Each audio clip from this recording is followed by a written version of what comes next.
Welcome back to the Casual Dance Teachers Podcast. This is Maya, and we're on week 3 of Choreography Month. Today, I'm going to be talking about working on spacing and transitions between different formations once you already have the theme and the movement for your piece set. Let's talk about it. Welcome back to week 3 of Choreography Month. And if you didn't know that this was Choreography Month, I certainly encourage you to go back and listen to the previous 2 episodes, which will tell you about how to determine a theme for your dance, choose music, come up with movement that fits the theme or the concept for the piece. And now it's time to get into the formations, the spacing, where your dancers are in the space and on the stage.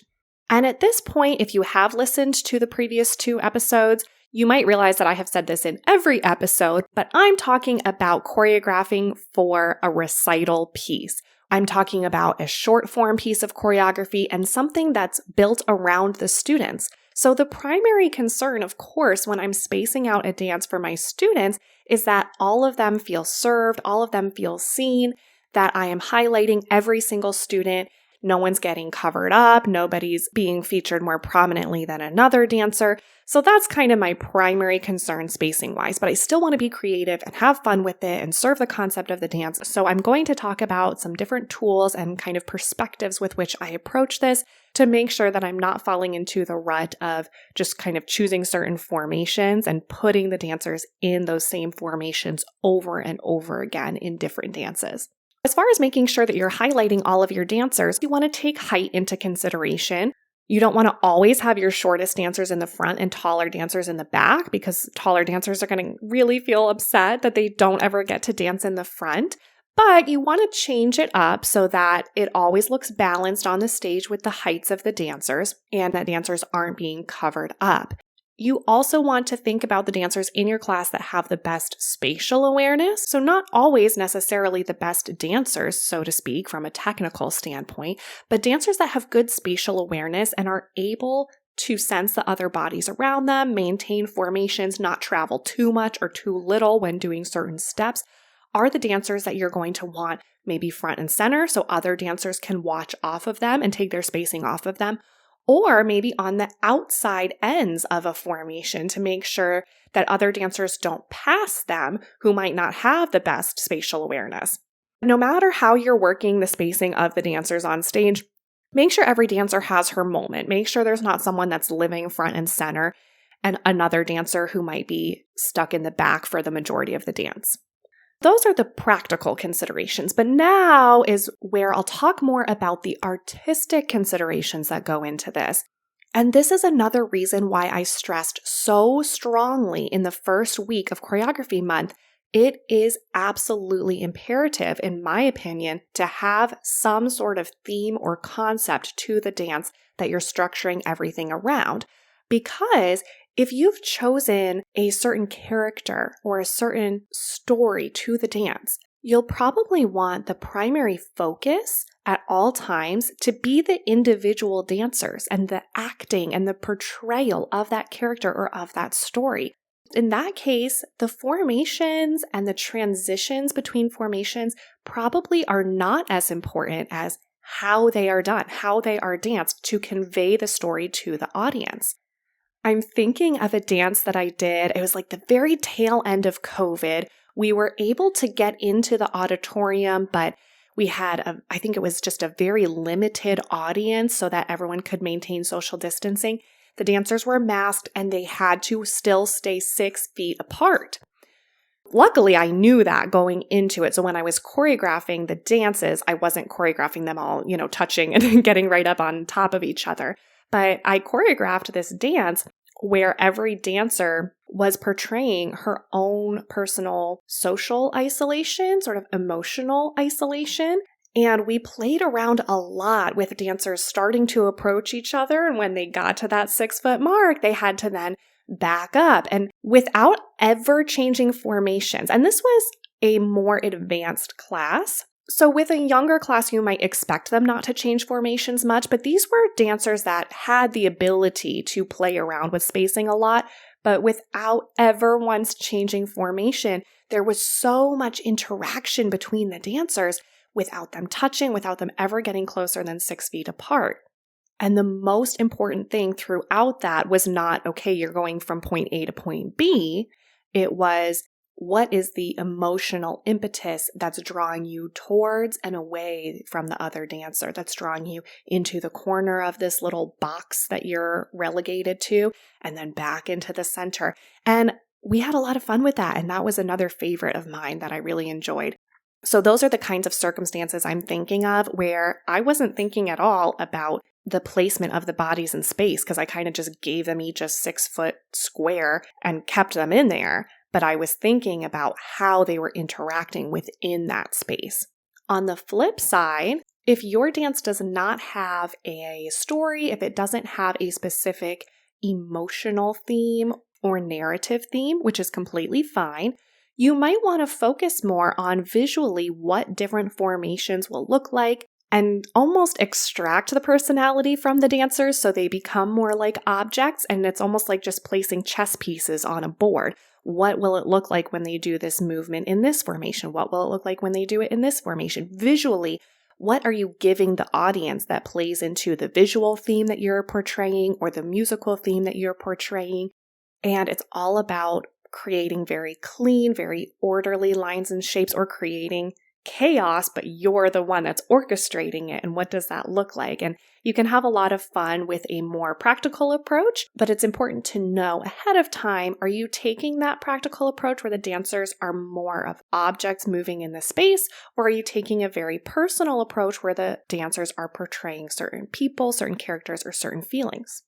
In my own choreography, I've been heavily influenced by the time that I spent studying abroad in Ghana when I was in college, because I was able to learn about all the different meanings of certain formations in traditional West African dance. For example, dances performed in a circle are generally about an entire community coming together, and they're celebratory, they're celebrating togetherness. But if you see a dance that's performed in a line that's maybe snaking around with the dancer staying in that line, that's typically representing just the men from a community going out on a hunt. There's some danger, some intrigue to it, and it's very different than a dance that's done in a circle. And that's really important because in the West African tradition, those dances started out as a form of narrative. That's how stories were told. That's how culture was passed on. That's how history was conveyed from one generation to the next. Luckily for us, two great pioneers of the modern dance movement in West Africa, Nketia and Opoku, saw the benefits of codifying the language and the systems of traditional Ghanaian dance and drumming, and they essentially laid the groundwork for the contemporary Ghanaian dance scene, where choreographers are still using those traditional formations to convey the theme of the dance or tell the audience that there is a story that maybe is about community or about hunting or something with more tension, but they'll play around with coming in and out of those formations. They'll tell contemporary stories. So maybe they're not hunting for animals, but they're hunting for wealth. They're hunting for a great job, but they're still using those traditions to infuse the traditional African culture with the contemporary stories that they have to tell. So for me, even though currently I don't teach a West African dance class, I have taught some classes in the past where I try to stay really, really true to the traditional roots that I study, just so I'm not overstepping the bounds of what I know and what I learned in my time there. But there's still the influence in my mind that formations and shapes and the way that we move together on the stage can portray a lot of different things to different cultures. And how can I play around with that? And what other cultures can I explore to see if maybe the way that my dancers are arranged on stage or are moving through the space might have a meaning that I never even thought about. So I love to kind of delve into how are the bodies actually kind of writing a story through the way that they're arranged, the way that they're moving, the way that they're positioned, and all of that. I don't know if that helps you. I just thought it was really exciting to talk about because it is a big influence in my own work. And I think we should never trivialize what we're doing. Even though you might be working with preschoolers and they're dancing to a Disney song and it might feel like you're just slapping the couple of steps that they learned throughout the year into the music willy-nilly, there's meaning behind all of it. And the dancers are going to pick up on that, whether you're specifically teaching that or not. So it's great to be aware of every single part of the process, no matter what level we're at, no matter what level we're teaching, or how much we're talking to our dancers about this, just having the awareness of it. And while I'm talking about teaching preschoolers, I have a rule of thumb, and this is based on absolutely nothing except my own opinion. So there's no scientific evidence that this is true. But as a general rule of thumb, I think that dancers can basically handle changing formation in their dance the same number of times as their age. So a 3-year-old, you're putting them on the stage in a spot, let them focus on the steps. The max number of times that you want to take them out of that spot to go to a new spot is going to be 3. Definitely not more than that. Again, you want everyone to be featured, so you don't want anyone stuck in the back, but you don't want to have them moving all around the stage because they are just learning spatial awareness. And we're talking spatial awareness of their own bodies, let alone how they're interacting with other bodies in space and being on a stage with light shining on them and all of that. Max 3, I would say if they're 3. If they're 4, maybe they can handle 4 transitions. If they're 14, now we can handle about 14 transitions. Again, this is just my opinion, but who wants to see 14 formations where the dancers dance around in one spot, go to a new formation, dance around again in another spot 14 times, especially in a short dance like most recital dances are, around 3 minutes long. That would probably not be very fun to watch. So this is the age where you can start to get away from quote unquote formations and more into thinking about how are the dancers interacting with the movement in the space. Different dancers are moving to different places at different times. They're traveling, they're moving, they're interacting. They are not just popped into a spot on the floor, do some steps there, go to another spot, do some steps there. One of my biggest pet peeves when I'm watching dance is when the dancers are dancing, and then they just all of a sudden run to a final pose, and then the dance ends with them in a pose. It's like, why? Why did they go there? That's really what choreography is to me, is just asking, why? Why do I want to go here? Why do I want to do this? Even for the little ones, it's good to have a why.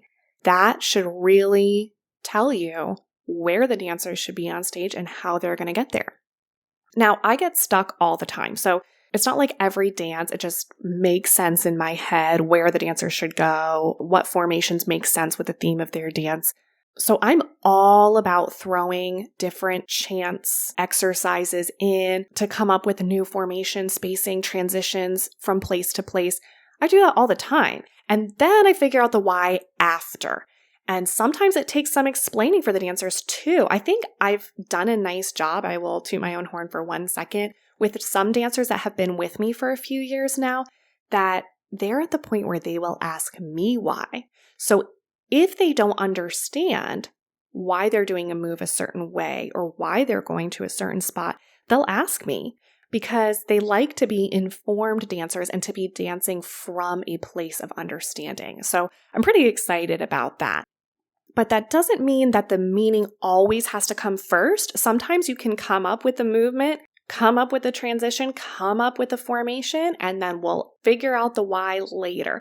I love throwing in some chance dance. I will draw a squiggle on a piece of paper, and that's the new pathway that a dancer has to follow to their next spot.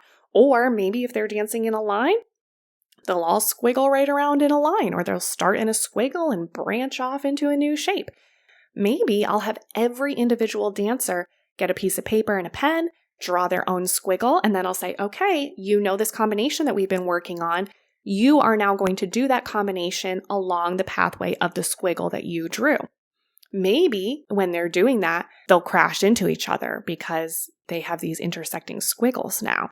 So you can set some parameters or rules. For example, if you are going to crash into another dancer, one of you has to go low, one of you has to go high, and you have to figure out how to get over the other dancer. Maybe you have to make eye contact and spin around each other without touching. Or maybe you want to go fast, do the combination really fast along your squiggle. But if you get close to someone, go to slow-mo until you get past them. This, of course, references some of the choreographic devices that we talked about in last week's episode. So you can always go back there. And I also give you some books that I reference for lots and lots of ideas on choreographic devices and different exercises you can do to change up your choreography. But you can do that for formations and transitions too. Just set some arbitrary rules, keep what you like, toss what you don't like, and find out the why as you go. I have 100% drawn shapes on a piece of paper like a triangle, a circle, a squiggle, a couple of dots, thrown them in a hat and drawn them out of the hat, and those were the formations that I used, and I made it my challenge to come up with innovative transitions from one formation to another. That would be an example of a dance that did not have a theme other than just trying to come up with cool use of space and shape and form. And it turned out great. I really enjoyed it. So I'm all about that. I'm also all about character. So if there's a shape that's relevant to a dancer's character or the theme that you're trying to portray, maybe it's a dance about love and you put the dancers in a heart formation. If you're doing a dance about Alice in Wonderland, you're probably not going to want the dancers to do a lot of straight lines, like performing a combination straight across the stage, because Alice had a very weird and wandering pathway through Wonderland. So you're going to want the movement to be wandering all around the stage. Those are the types of things to keep in mind. At the end of the day, it's all about the students. Yes, we love to be creative. We love to put our own flair and give the audience a really great experience, but the audience tends to be there for a certain student and they want to see their student shine. So first and foremost, get every single one of your student front and center or at least featured in some way. You never ever want a student to feel like, oh man, I must not be that good because I really am not ever in the front in this dance. I'm really never featured in this dance. So-and-so must be such a better dancer than me because he or she is always front and center. That's not fun. You can do that all day long in choreography that's not about the students. Find a different venue for it, right? So we want all the students to feel seen. We want them to feel special. We want them to have their moment. And then we layer on all of these other artistic tricks on top of that. Next week, we are going to talk about how you actually teach the choreography. So we are just about done with filling out your entire dance, start to finish, having that set. And now we're going to talk about teaching. So we have some fun themes coming up still within Choreography Month. I want to talk to you more in the Casual Dance Teachers Network on Facebook. So make sure to talk to me there.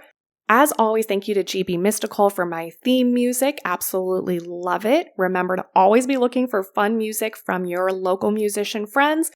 And today's closing quote is from J.H. Kwabena Nketia, one of the great pioneers of the modern African dance movement. Nketia is a musician, musicologist, and wrote about African music, but because in the African culture, the music and the dance are almost one and the same, they are so bound, I thought that this was still a very relevant and beautiful quote to share with you. The study of African music is a study at once of unity and diversity.